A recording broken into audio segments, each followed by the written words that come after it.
Assalamualaikum warahmatullahi wabarakatuh. Bismillahirrahmanirrahim. Alhamdulillahirabbil alamin. Wassalatu wassalamu ala asrofil anbiya'i wal mursalin wa ala alihi washabbihi ajmain. Amma ba'du. Pertama-tama, marilah kita panjatkan puji syukur kehadiran Ilahi Rabbi yang telah memberikan seribu-ribu kenikmatan sehingga pada hari ini dapat berkumpul tanpa satu halangan apapun untuk hadir di acara yang insya Allah dimuliakan oleh Allah Subhanahu wa Ta'ala. Sholawat serta salam semoga terlimpahnya kepada Nabi Muhammad SAW yang telah banyak mengajarkan kepada kita tentang keikhlasan. Ikhlas merupakan salah satu sunnahnya.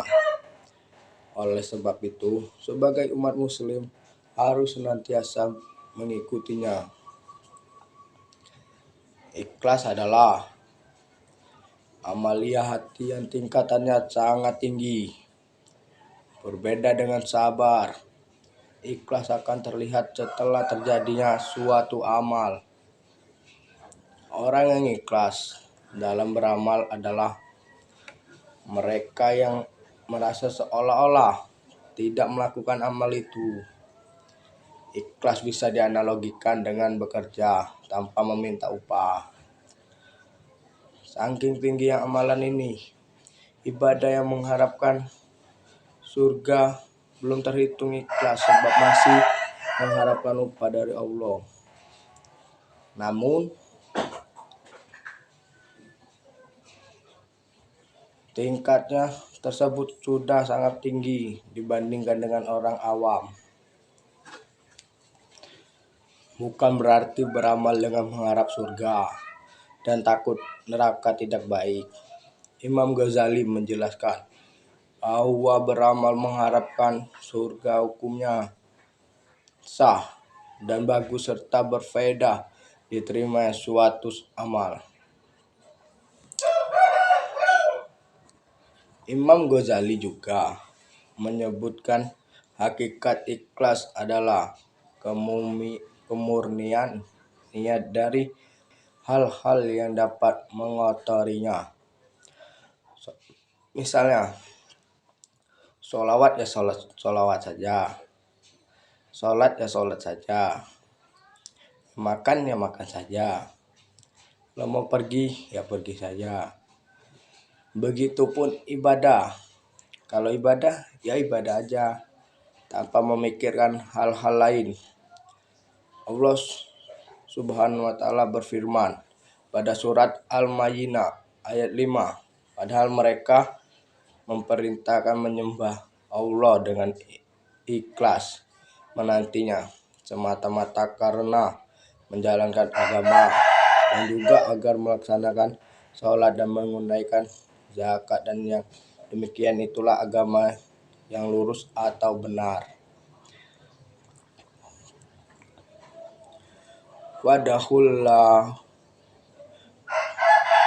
Wadullaha mukhlisina lahud dina walal karihal kafirun, yang artinya maka sembahlah Allah dengan tulus atau ikhlas beragama kepadanya meskipun orang-orang kafir tidak menyukainya.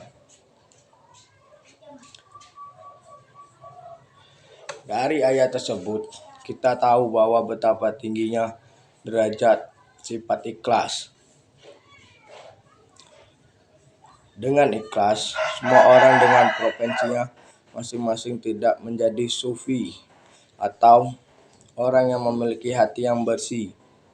Seorang pedagang akan menjadi pedagang yang baik dan jujur. Seorang petani menjadi petani yang baik, dan seorang pejabat menjadi pejabat yang baik, dan seterusnya. Imam Al-Ghazali mengatakan, semua manusia akan rusak kecuali manusia yang berilmu. Semua manusia akan berilmu. Oke, semua manusia berilmu akan rusak kecuali yang mengamalkan ilmunya. Semua manusia berilmu yang mengamalkan ilmunya yang rusak kecuali yang ikhlas. Dan orang-orang yang ikhlas pun masih dalam keadaan khawatir yang besar.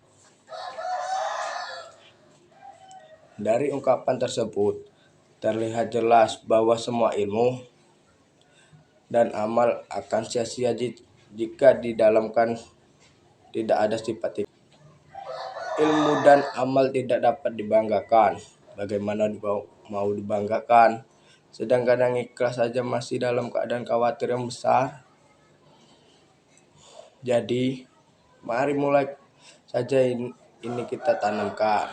Jadi ikhlas kemanapun kita pergi.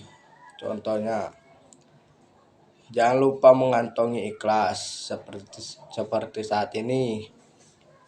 Kalau kita sedang membawa uang, mari sisihkan ke kotak amal.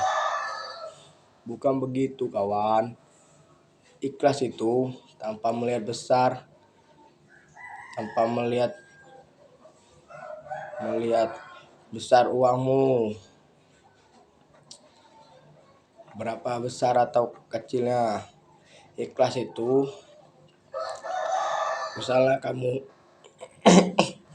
misalnya kamu ambil uang di dompetmu tanpa harus meraba-raba, kamu cabut terus kamu masuki ke kotak amal itu. Jangan juga diingat-ingat tadi uang lebih kecil ditaruh di atas atau bawah ya. Itu jangan, itu tidak baik teman-teman. Ingat pesan Imam Al-Ghazali, sifat ikhlas mempunyai prinsip dan hakikat. Jika sudah mencari-cari alasan, prinsip tersebut akan hilang. Ya, tertutup. Demikian yang bisa disampaikan. Semoga ada manfaat yang bisa diambil untuk diterapkan dalam kehidupan sehari-hari. Wassalamualaikum warahmatullahi wabarakatuh.